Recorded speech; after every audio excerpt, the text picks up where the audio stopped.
So trigeminal neuralgia is one of the facial pain conditions, and it manifests along the three divisions of the trigeminal nerve, which is how the brain gets representation of the sensation in the face. So you have three divisions, one along the jaw, one along the cheek below the eye, and one above the eye and into the forehead. So the neuralgia can manifest in one or all three of these divisions. And it's described as one of the most painful pain conditions in existence. So it goes from the patient being quite comfortable to suddenly having multiple shocks of what we call lancinating, so as if the face is being pierced, or electrical shocks in the face. And there can be a run of those, and then it stops. And then there can be another run, and then it stops. So the description of that is paroxysmal. That's the term that doctors use for it. So it comes really strongly, and then it disappears completely, and then comes again. So it's important we tease it out. There are a lot of other facial pain conditions which are very similar, or are crucially, subtly different and respond to different treatments. So certainly the diagnosis of trigeminal neuralgia in the first place is a very important first step.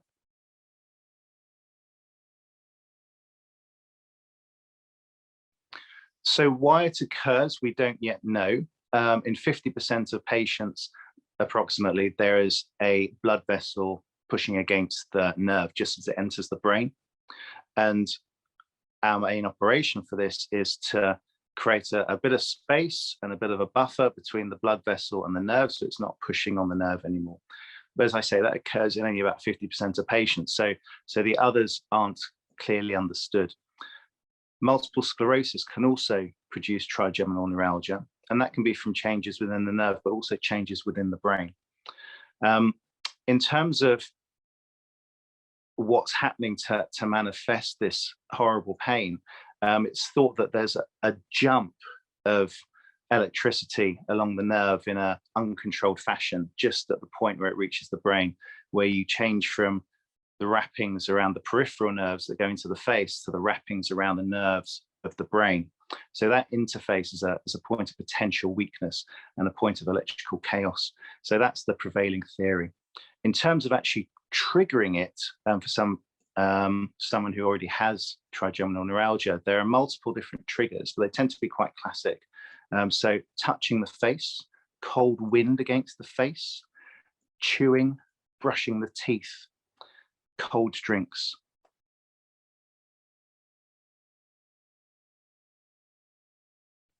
So the most important treatment is medication. So carbamazepine or Tegretol is the commonest medication, and it's one of the features that most diagnostically pure trigeminal neuralgias respond to this treatment.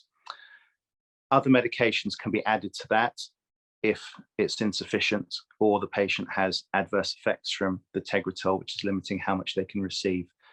In terms of when I come in, so the neurosurgical treatments, the reason for intervening is when the painkillers aren't doing enough and the pain is very intrusive and very frequent, or to increase the medications, the adverse effects that are created are not tolerable for the patient. So that's when our neurosurgical interventions are important.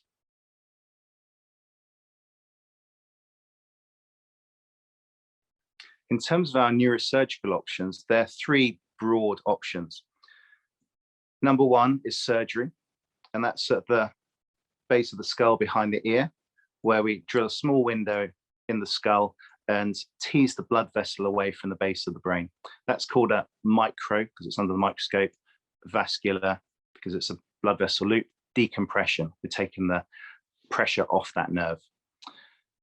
That has the closest to cure rate, but of course it is an open operation that we do, and some patients would prefer to avoid open head surgery. Another option is gamma knife radiosurgery. So this is relatively younger than the microvascular decompression surgery. So it's pioneered in the 90s and the early 2000s. And gamma knife is a sophisticated form of radiation.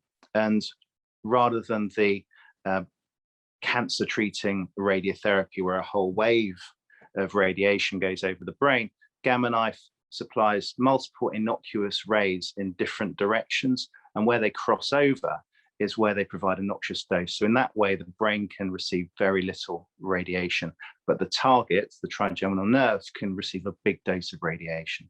And the aim of that is to create changes within the nerve. So this leap of current is inhibited. So it's a day case procedure and entails applying a frame to the head. But otherwise, the gamma radiation you can't feel.